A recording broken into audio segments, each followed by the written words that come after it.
नमस्कार दोस्तों, आज की इस वीडियो के अंदर हम बात करने वाले हैं पवन सिंह और खेसारी लाल यादव के सबसे ज़्यादा व्यूज वाले होली सॉन्ग्स के बारे में। तो आप लोग वीडियो में एंड तक जरूर से बने रहें एंड वीडियो को एक लाइक जरूर से कर दें। सबसे पहले खेसारी लाल यादव के ऊपर ही बात करते हैं। तो देखिए, इनका सबसे ज़्यादा व्यूज वाला गाना कोई है तो उस गाने का नाम है भतीजवा के मौसी जिंदाबाद। इस गाने पे 300 मिलियन से ज़्यादा व्यूज है और इस गाने के रिकॉर्ड के बारे में बात की जाए तो ये गाना एक दिन के अंदर ही 30 मिलियन व्यूज कंप्लीट कर लिया था और ये अब तक का भोजपुरी का सबसे ज़्यादा व्यूज वाला होली सॉन्ग है।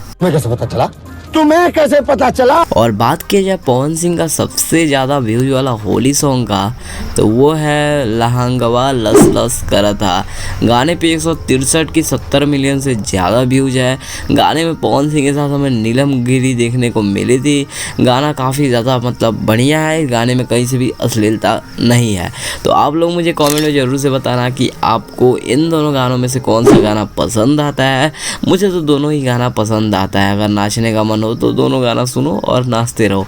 और अगर वीडियो पसंद आए तो वीडियो को लाइक ज़रूर कीजिएगा। और मैं एक चीज़ कहना चाहूँगा कि ये हमारे अभी इस चैनल पे आपको लॉन्ग वीडियोस ही देखने को मिलेंगी, शॉर्ट वीडियोस नहीं देखने को मिलेंगी। तो प्लीज़ से प्लीज़ ज़्यादा से ज़्यादा सपोर्ट बनाए रखिएगा कि इससे भी अच्छी वीडियोस हम लोग लाने का कोशिश करेंगे।